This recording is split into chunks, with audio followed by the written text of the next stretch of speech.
Okay, well, here I am, a day later,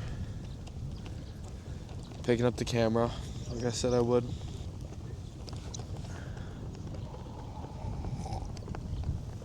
I'm at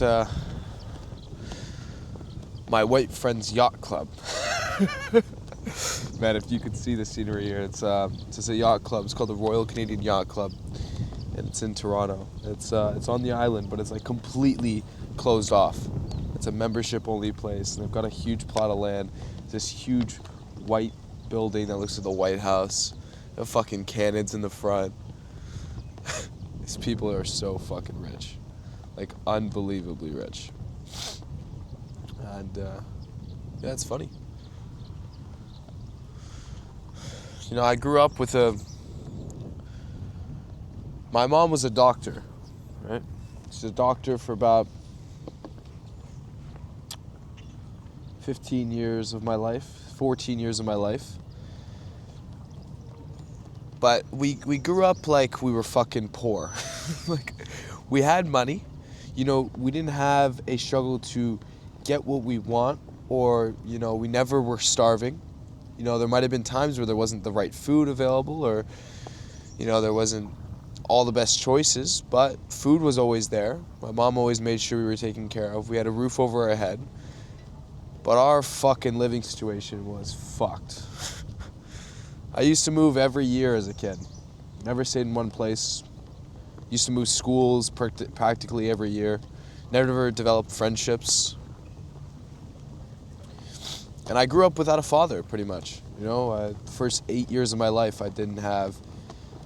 Well, the first 8 years of my life, my father was in my life. But after that, he wasn't, you know, in the critical years of development from a child. He wasn't there, you know? And he dealt with a lot of shit. So, you know, my father was prosecuted by the government, went to jail for 3 years. And after that, I was born, and he was never the same. He wasn't the same man that my mom met before, and he struggled with a lot of alcoholism and such, but he was still an amazing father, and I stand on that. You know, I've said at times he's an abusive father, and yes, he was. He used to beat the shit out of my brother, you know?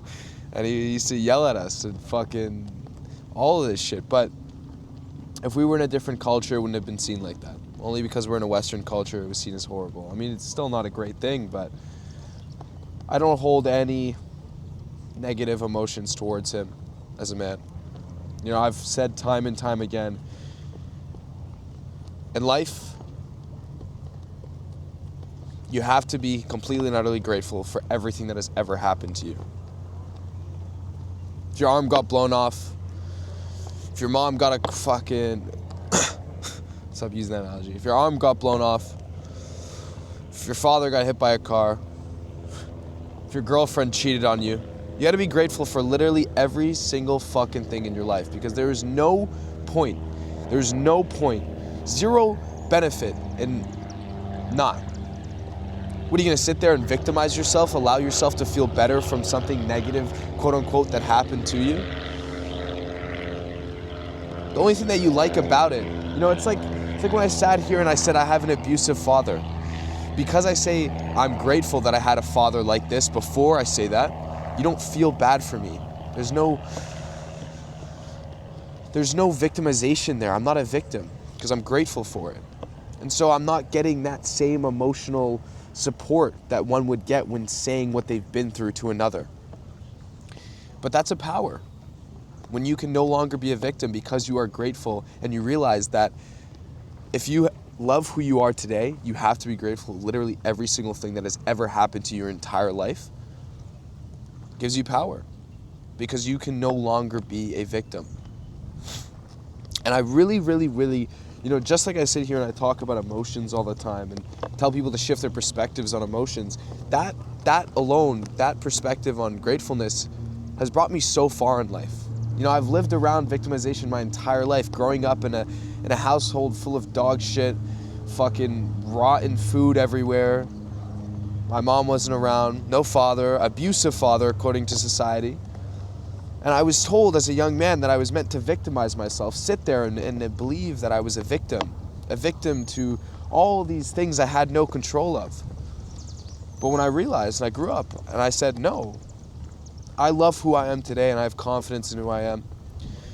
And to love who I am today, I have to be grateful for literally everything that has ever happened in my entire life.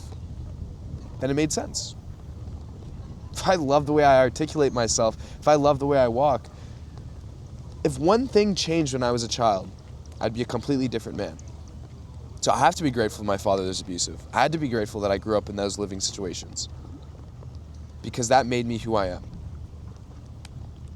So be grateful for literally everything that has ever happened in your entire life, and that is going to happen to you, because society is going to continue to tell you to be a victim, so you can live within negative energy and live in this negativity that doesn't provide you any value. Because when you let go of that and you're no longer a victim, there's nothing that can hurt you. I can't be a victim of anything. I see everything as good because I'm grateful for everything, no matter what. And whether you want to sit here and logically disagree with me on some scientific shit that some brain chemistry changes within your brain when something happens to an individual, it doesn't matter to me, because your perspective on life does not value mine. Mine brings far more value to me than yours. Why would I want to be a victim? There's no value in that.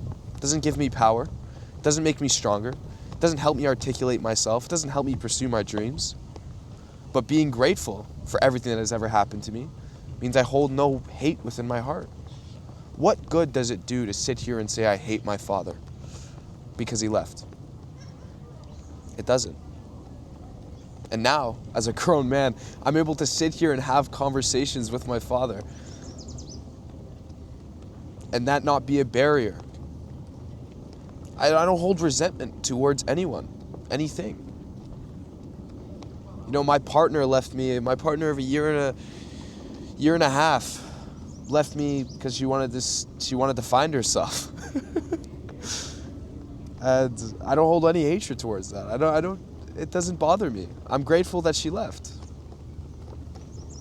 It's the right thing for me. It's the right thing for her, and it's the way life is supposed to go. I'm not a victim of her decisions. I'm not a victim of my decisions. I just am.